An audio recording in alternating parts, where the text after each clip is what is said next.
Hi, good morning sa mga bata natin dyan. Kamusta po kayo? Kayo po ba ay nag-almusal na o nananghalian na? So, mga children, meron akong papachallenge sa inyo. Itong challenge na ito, kung sinong unang makasagot, ay siyang isa-shoutout ko sa susunod na vlog ko. Yung sagot nyo, i-comment nyo lang sa baba. So, sana itong challenge na ito ay makakatulong sa inyo. Para sa inyo kasi ito kaya gagawin natin. Kung kayo'y game na, tara na.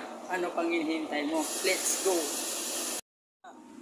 Una, sino ang Pangulo ng Pilipinas noong 2015? A. Rodrigo Duterte, B. Noynoy Aquino, or C. Gloria Arroyo. Yung sagot mo, i-comment mo lang sa baba at yan ang isa-shoutout ko kung sino maunang sagot.